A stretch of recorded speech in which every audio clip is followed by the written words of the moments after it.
guys, we're going to talk a little bit about what secular Buddhism is. Personally, I hate that definition.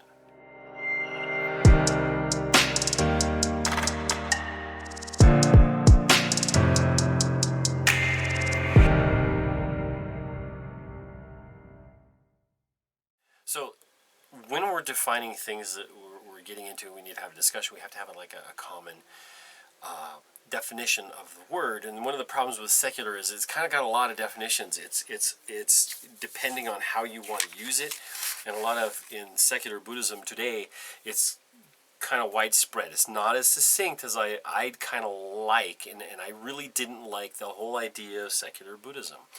But it turns out I'm a secular Buddhist, and here's why.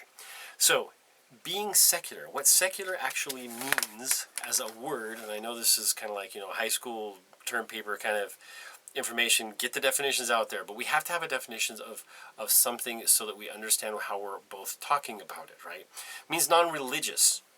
Religious. I'm going to get into that. It also means non-spiritual, which I don't think that's Buddhism is non-spiritual by any means. Rejects metaphysical, good, aspects or esoteric aspects, unproven things. I like that. I really like that definition. And not attached to any dogma. Now, we can't call it agnostic Buddhism. That means I don't know. Agnostic doesn't know. Because the whole idea of Buddhism and Buddhist practice is to learn to know and to understand and cultivate the mind so that you do know. The other one, too, is was it atheist? Atheistic Buddhism makes no sense whatsoever because Buddhism is an atheistic. It means non-theistic, right? So a theist is there's no God in Buddhism. It's not part of the conversation. So we can kind of dump those. I like pragmatic Buddhism or practical Buddhism, but pragmatic, I mean taking it for what it is and researching it. Now, one of the things that I've seen with kind of the idea with secular Buddhists and secular Buddhism is many times, and when you see even some of the more known authors, they started with Tibetan Buddhism and Zen Buddhism, which are the most structured and the most dogmatic, as opposed to pragmatic. They're the most dogmatic of the Buddhist practices. And you get into Theravada is a little bit less, actually. And in some parts of Mahayana as you get deeper into it. Now, in the beginning, everything's going to be about mythology and everything's going to be about the deities, and there's a lot of stuff in many of the different parts. Now, I think that if we pull... One of the reasons that I don't like the term secular Buddhist is because when you have people that are studied in Buddhism, they haven't studied anything except for one kind of Buddhism. Now remember, there's at least, let's say, four. There's three main flavors, right? There's the Theravada, which is the vehicle of the elders. There's the Mahayana, which is called the greater vehicle, and Vajrayana, which used to be called a Hinayana, but Vajrayana, which is the diamond vehicle, which is mostly Tibetan stuff. And that's your most esoteric. You're going to get way esoteric.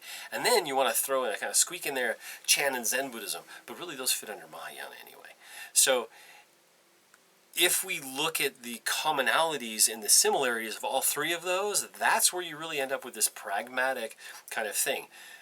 However, I don't think that we should use...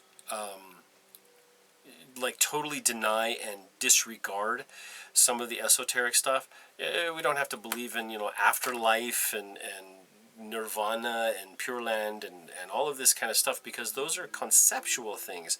If you take them literal, that's just a very, very old traditional kind of idea. Remember, Buddhism was mostly for people who are illiterate, right? It's mostly for that. It wasn't even written down for a long time after the Buddha died. And then it was finally written down, and that was to make sure that they didn't lose the quality. However, it wasn't written down directly. It's not like anyone was there filming him. This is 2,500 some years ago. And so when we have the Buddhist concepts and Buddhist traditions stuff start working its way out of India, out of South Nepal and northern India. It had to work its way all the way down to Ceylon, which is Sri Lanka. It had to work all the way across India, and they eventually petered out for a lot of reasons, which we'll get into some other time. It ended up wandering its way missed the Himalayas, by the way, the first time through. It ended up in China. It didn't end up in the Himalayas in Tibet until Padmasambhava, right? I mean, that was, what, 800 years, 1,000 years later almost. It was only about 1,400 years ago. So we're looking at how it ended up getting from place to place. And as it went, it picked up different aspects. If you look at Tibetan Buddhism, very much into the Bonpa religion, which is a shamanistic or animistic, just a different aspect altogether than you see in Thailand, than you see in China, which has a lot of Taoism, Confucianism mixed in, has a lot of this idea of ancestor worship mixed in.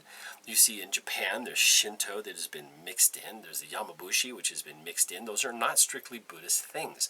We don't see them in other forms of Buddhism. So we can kind of like say, well, if we don't see them in all the forms of Buddhism, then it's probably an add-on from a cultural thing.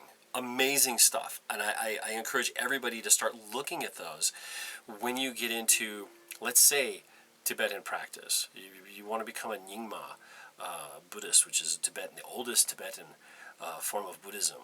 Or you want to become Shinto, not a Shinto, but a Rinzai Zen or a Tendai Zen or whatever you want to do. I mean, these ones don't just deny. Now, some people need to be very focused and they need to have the tradition and they need to have the processes and they need to have those kind of things only for them. However, we have to see them for what they are. In this secular idea of Buddhism, which I would call pragmatic, we're trying to get rid of karma because karma is very misunderstood, and we'll go over why. We're trying to get rid of things like rebirth, which is tremendously misunderstood, and we'll go over why in another video. So don't forget to subscribe. I'll put some other video stuff right up here, but go down and give a thumbs up because it's free. And subscribe because I got other stuff coming. I'm telling you. When you have the secular idea, which they say follows the original teachings of the Buddha, we're talking about the Four Noble Truths, the Eightfold Path, the Five Fetters, all this kind of stuff, which is the basics of Buddhism. That's what my class is about, and that's kind of what I've stapled out. I didn't realize that I was a secular Buddhist because it seemed to really deny the tradition and really deny some of the cultural aspects, which are what give it the depth of flavor and the depth of that exotic feel, which is part of what people are going for. You want something that's different from what you've done. And you get into it, eventually it becomes all very practical. It just becomes the thing you do. Sometimes you end up, you find the value in doing a mudra because it's an anchor of meditation, which a mudra is a hand position. Or mantra, a certain mantra, which is words. Now, they're magical in some cases and cause all these great things. There's very supernatural and superhuman things that you can do and flying around if you meditate enough in this certain way, which I haven't seen.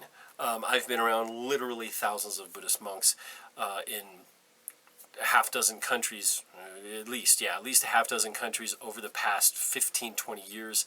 I've studied with them, I've lived with them, I've stayed with them, I have eaten with them, I've discussed, you name it, with them. And it's when you get down to brass tacks or the base stock of everything, it's going to be